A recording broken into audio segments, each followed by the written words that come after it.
Guidance నేను మీ మాధురి. ఈ రోజు మనం తాడిబండ హనుమాన్ టెంపుల్ దగ్గర ఉన్నాము.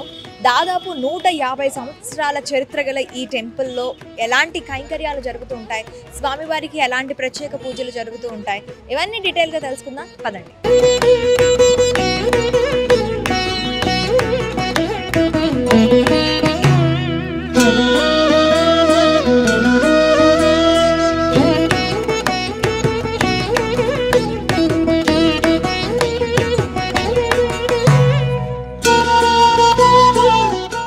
ప్రస్తుతం మనం తాడిబండ హనుమాన్ టెంపుల్లో ఉన్నాం. మనతో పాటు ప్రధాన అర్చకులు శంకర్రావు గారు ఉన్నారు.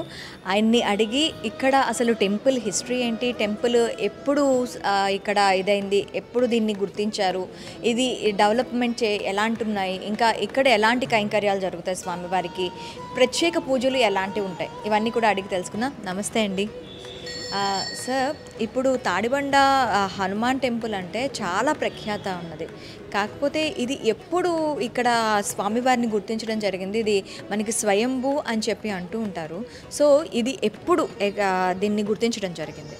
1928లో మనకి స్వామివారు వెలిసినట్టుగా మనం గుర్తించాము. అయితే స్వామివారు ఏంటంటే వీరాంజనేయ స్వామిగా వెలిశారు. మనకి గణపతి పక్కన కనబడతాడు. గణపతి సహితంగా వీరాంజనేయ స్వామి ఇక్కడ వెలిశారు. అక్కడ నుంచి ఈ స్థలం అంతా ఏంటంటే వేరే వాళ్ళది. వాళ్ళు ఏంటంటే మేము దేవుడికే డొనేట్ చేస్తాము అని చెప్పి వాళ్ళు దేవుడికి డొనేట్ చేస్తే దాన్ని వచ్చిన రేకుల షెడ్ వేసి దాన్ని అట్లా అంచెలంచెలుగా అందరూ చందాలు వేసుకుంటూ ఈ రోజు నాడు ఈ గుడికి ఈ ఆకారాన్ని తీసుకొని వచ్చారు.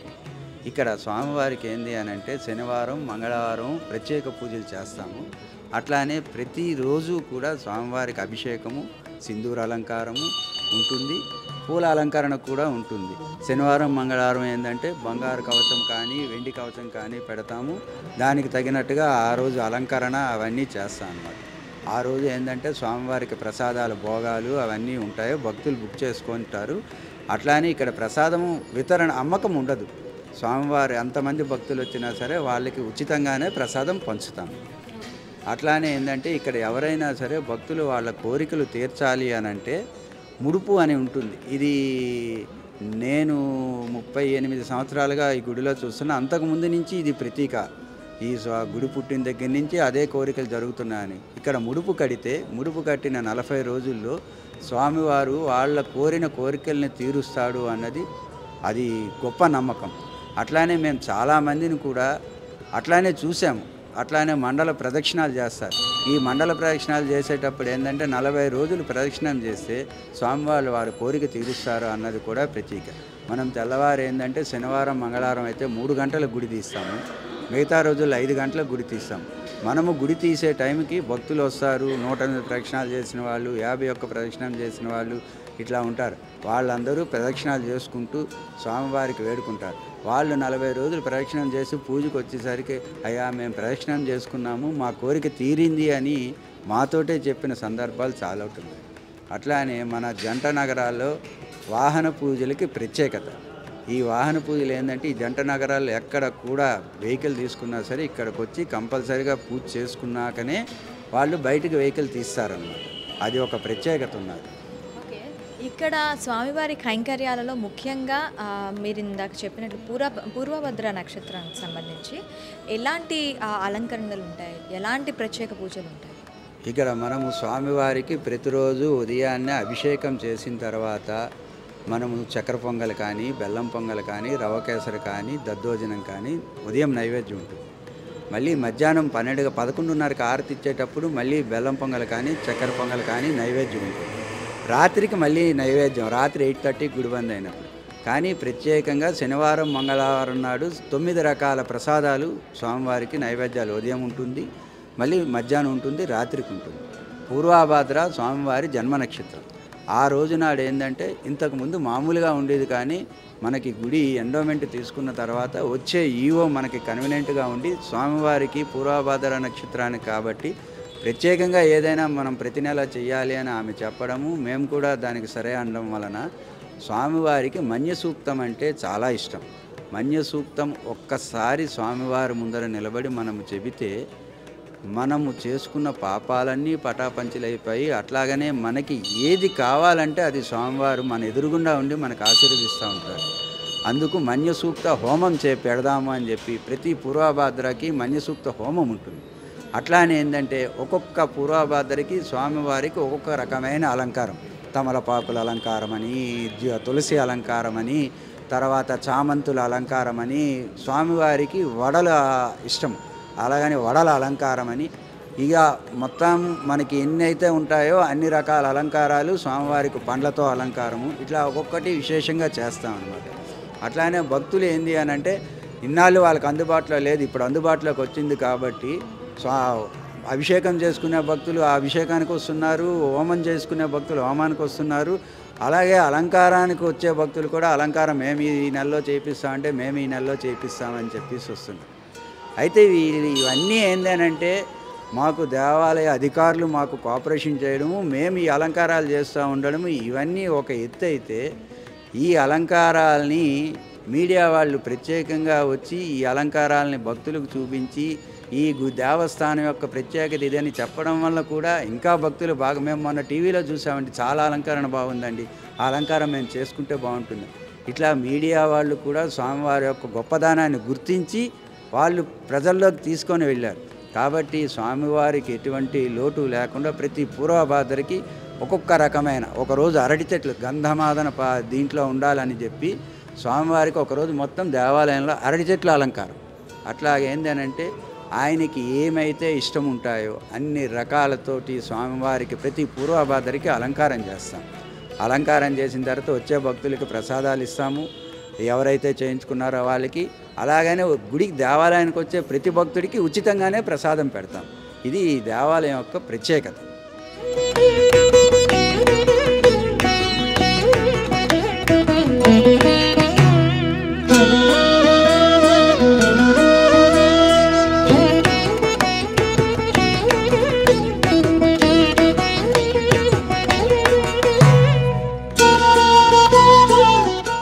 ఇక్కడ మనకి చుట్టూరుతా కూడాను పెయింటింగ్స్ ఉన్నాయి. ఈ పెయింటింగ్స్ వెనకాతల కూడాను ఒక ఇది కథ స్టోరీ దాగి ఉందని చెప్తూ ఉన్నారు.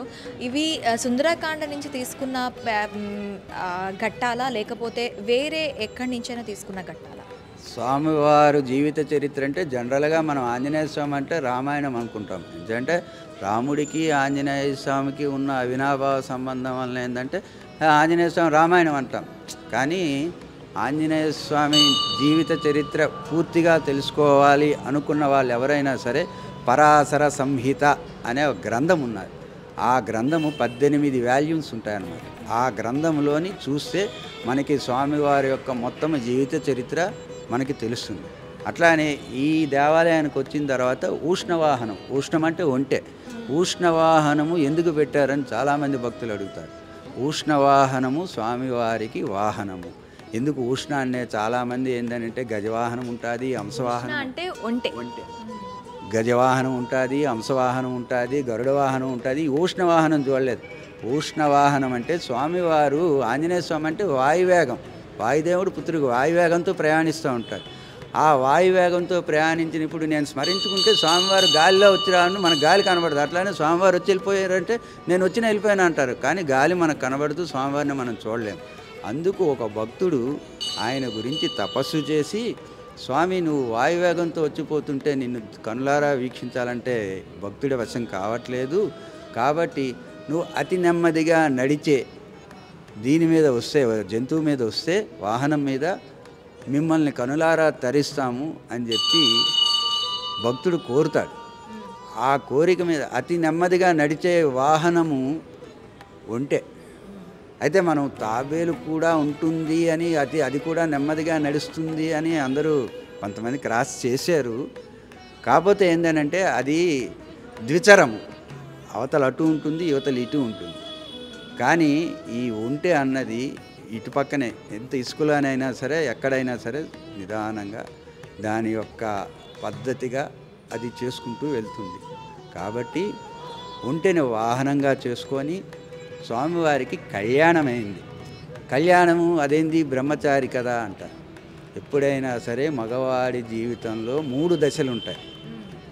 ఆ 3 దశలు ఏంది అనంటే బ్రహ్మచారి, గృహస్థ బ్రహ్మచారి, సంసారి. బ్రహ్మచారి అంటే పూర్తిగా పెళ్లి చేసుకునేవాడు, గూటక బ్రహ్మచారి అని కూడా అంటారు వాళ్ళని. గృహస్థ బ్రహ్మచారి అంటే పెళ్లి చేసుకుంటాడు కానీ సంసారం చేయడు అనమాట. స్వామివారు కూడా సూర్యదేవుడి దగ్గర విద్యను అభ్యసిస్తున్నప్పుడు నవవ్యాకరణాలు నేర్చుకోవాలంటే గృహస్థుడికి మాత్రమే చెప్తాము అని చెప్పి సూర్యుడు అంటాడు.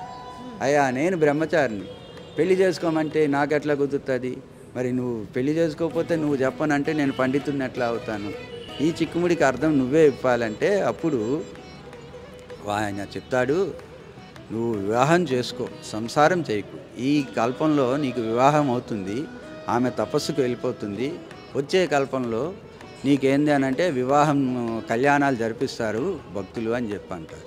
అంటే మరి అట్లా అంటే నువ్వు గృహస్థ బ్రహ్మచారిగానే ఉంటావు అని చెప్పి చెప్తాడనమాట. అందు గురించని పెళ్లి చేసుకున్నా సరే ఆయన బ్రహ్మచారిగానే ఉన్నాడు.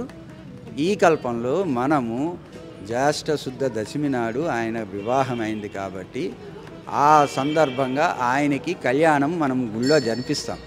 కాబట్టి ఆ భక్తుడు కోరిక మీద ఏంటంటే సువర్చలాదేవి, ఆంజనేయ స్వామి భార్య పేరు సువర్చలాదేవి, ఆమెను తీసుకొని సతీ సమేతంగా ఉష్ణవాహనాన్ని అధిరోహించి ఆ భక్తుడికి దర్శనమిచ్చి, ఇక నుంచి ఏ భక్తుడికైనా సరే నిన్ను స్మరించుకుంటే నువ్వు నెమ్మదిగా రావాలి కాబట్టి వాహనాన్ని అధిరోహించి రానాయన అని చెప్పి ఆ భక్తుడి కోరిక మీదని ఉష్ణవాహనం మీద వస్తూ ఉంటాడు. ఇవన్నీ ఏంది అని అంటే మనకి పరాశర సంహిత అనే గ్రంథంలో ఉంటుందన్నమాట. థ్యాంక్ యూ అండి, థ్యాంక్ యూ వెరీ మచ్. చూసారు కదా, టెంపుల్ విశేషాలతో పాటు మనకి తెలియని ఆంజనేయ స్వామి వారి ఎన్నో వృత్తాంతాలు. ఆయన మనకి బ్రహ్మచారిగానే తెలుసు, కాకపోతే గృహస్థు బ్రహ్మచారి అని ఈరోజు మనం తెలుసుకోగలిగాం. మరొక ఇంట్రెస్టింగ్ అంశంతో మేము ముందుకు వస్తాం. Stay with us. స్వామి, జనవరి 22 ఇక్కడ మనకి అయోధ్యలో రామ ప్రాణప్రతిష్ఠ జరుగుతుంది. మరి దానికి సంబంధించి మన దగ్గర ఇక్కడ గుడిలో కానీ అక్కడ అయోధ్యలో కానీ ఎలాంటి కైంకర్యాలు నిర్వహించబోతున్నారు? మనకి ఇక్కడ గుడిలో అంటే మరి రాముల వారి ప్రతిష్ట అన్నప్పుడు ఆయన శిష్యుడు కాబట్టి ఆంజనేయ స్వామి ఆయన మొదలే గెంతుతాడు. మరి గురువుగారి ప్రాణప్రతిష్ఠ అన్నప్పుడు ఇంకా శిష్యుడు ఆగుతాడా, ఇంకా గెంతుతానే ఉంటాడు.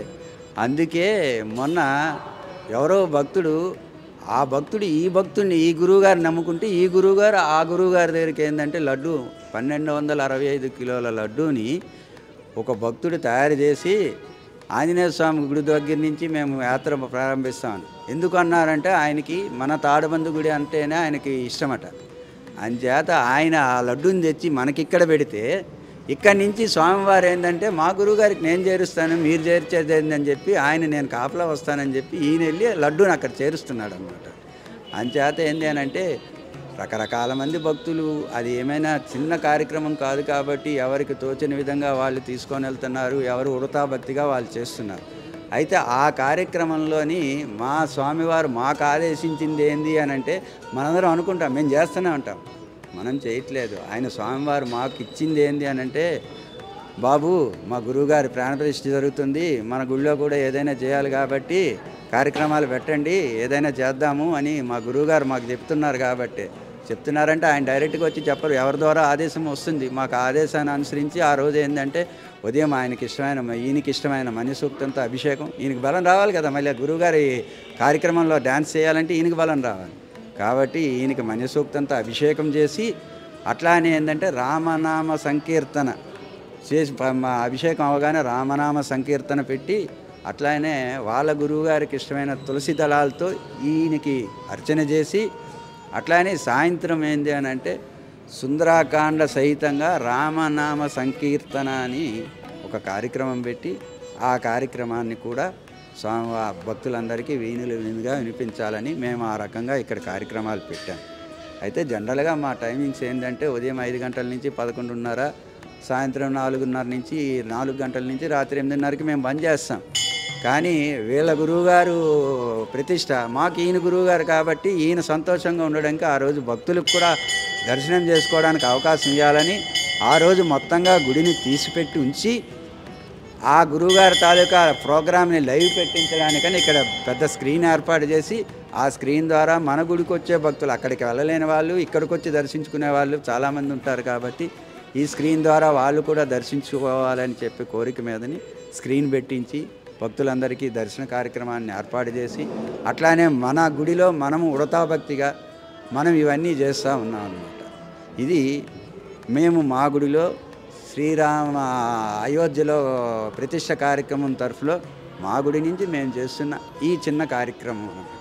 అయితే ఇప్పుడు ఆ రోజు బాలరాముడికి ప్రతిష్ట కాబట్టి ఇంకా ఎలాంటి కార్యక్రమాలు ఉండబోతున్నాయి?